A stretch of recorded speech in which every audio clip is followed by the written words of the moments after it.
ഇന്ന് നമുക്ക് ചായയുടെ കൂടെ ഒരു അടിപൊളി കേക്ക് കൂടെ കഴിച്ചാലോ. ഇത് ഉണ്ടാക്കുന്ന രീതിയും പിന്നെ ഇതിൻ്റെ കളറും കണ്ടു കഴിഞ്ഞാൽ നമ്മൾ കൃത്യമായിട്ടും കഴിക്കും. കാരണം അത്ര കൃത്യതയോടും നല്ല വൃത്തിയോടും കൂടിയാണ് ഇതിൻ്റെ മേക്കിംഗ് ഒക്കെ നടക്കുന്നത്. എന്തായാലും നമുക്ക് കണ്ടു നോക്കാം. ദേ ഒരു ചേട്ടൻ തച്ചിനിരുന്ന് മുട്ട പൊട്ടിച്ചൊഴിച്ചുകൊണ്ടിരിക്കും. പിന്നെ അത് മറ്റൊരു പാത്രത്തിലേക്ക് മാറ്റിയതിന് ശേഷം ഒരു ഗ്രൈൻഡറിലേക്ക് ഇത് ഒഴിക്കുകയാണ്. ഗ്രൈൻഡറിൻ്റെ വൃത്തിയൊക്കെ നിങ്ങൾ ശ്രദ്ധിക്കണം കേട്ടോ. നല്ല വൃത്തിയാണത്. കണ്ടില്ലേ, നന്നായിട്ട് കറുത്ത് തന്നെ ഇരിപ്പുണ്ട്. ഇനി പഞ്ചസാരയൊക്കെ തട്ടിയിട്ട് അതിന് കുറച്ച് വെള്ളം കൂടെ ഒഴിച്ച് അങ്ങോട്ട് അരയ്ക്കാൻ തുടങ്ങിയിട്ടുണ്ട്. ഇനിയാണ് പ്രധാന ഇൻഗ്രീഡിയൻസായ എന്തോ ചേർക്കുന്നുണ്ട്. അത് മഷിയാണെന്നോ, കളർ നല്ല കറുത്ത കളറാണ്. അതിലേക്ക് ഫിൽറ്റർ ചെയ്ത വെള്ളത്തിൽ നിന്ന് പൊടി വീഴുന്നത് വ്യക്തമായിട്ട് കാണാം. പിന്നെ ആ പാത്രത്തിൻ്റെ വൃത്തി പ്രത്യേകം നോക്കണം. അരച്ച് കഴിഞ്ഞതിന് ശേഷം അതിന് മറ്റൊരു പാത്രത്തിലേക്ക് മാറ്റിയെടുക്കാൻ പോവുകയാണ്. കയ്യിലൊരു ഗ്ലൗസ് പോലും ഇടാതെയാണ് അത് എടുത്തുകൊണ്ടിരിക്കുന്നത്. കണ്ടില്ലേ, വളരെ വൃത്തിയോടുകൂടി തന്നെയാണ് അത് ചെയ്തുകൊണ്ടിരിക്കുന്നത്. ദേ കൈയിട്ട് ഇളക്കി അത് നന്നായിട്ട് ഇളക്കിയെടുക്കുക. അതോടൊപ്പം മാവ് ചേർക്കുന്നുണ്ട്. നോക്കണേ, കൈയുടെ മുട്ടൊപ്പം താന്നാണ് ഇളക്കിക്കൊണ്ടിരിക്കുന്നത്. അതിനൊന്നും ഒരു മടിയുമില്ല. ദേ നന്നായിട്ട് തന്നെ ഇളക്കുന്നത്. കണ്ടറിയാം, അയാളുടെ വിയർപ്പെല്ലാം അതിൽ വീഴുന്നുണ്ട്. വളരെ ശ്രദ്ധിച്ച് നോക്കിയാൽ കാണാം നമുക്ക്. ഇനി അത് ട്രേയിലേക്ക് മാറ്റുകയാണ്. ആ ട്രേയുടെ വൃത്തി കണ്ടോ, വർഷങ്ങളായിട്ടുണ്ട് അത് കഴുകിയെടുത്തിട്ട് തന്നെ.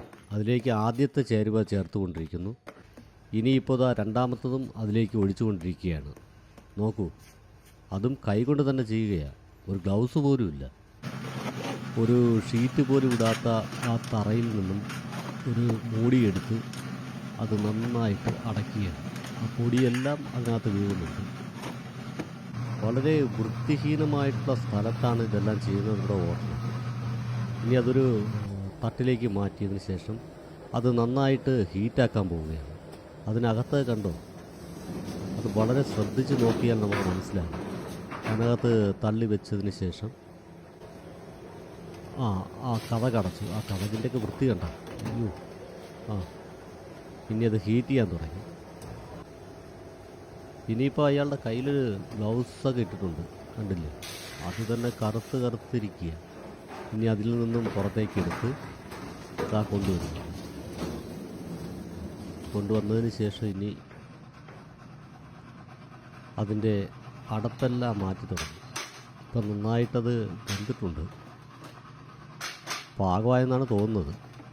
ഇതേ കണ്ടില്ലേ, നല്ല മഞ്ഞ കളറിലൊക്കെ ഇരിക്കുന്നു. അതിനെ മറ്റൊരു ടേബിളിലേക്ക് മാറ്റി അതിനുശേഷം എടുത്തിട്ടുണ്ട്. ഇതേ കണ്ടില്ലേ, അടിപൊളിയായിട്ടിരിക്കുന്നു. ഇപ്പോൾ അതൊരു കുപ്പിയിലേക്ക് മാറ്റിയിട്ടുണ്ട്. അതിൻ്റെ ചന്തം കണ്ടോ, വളരെ മനോഹരമായിട്ടിരിപ്പുണ്ട്.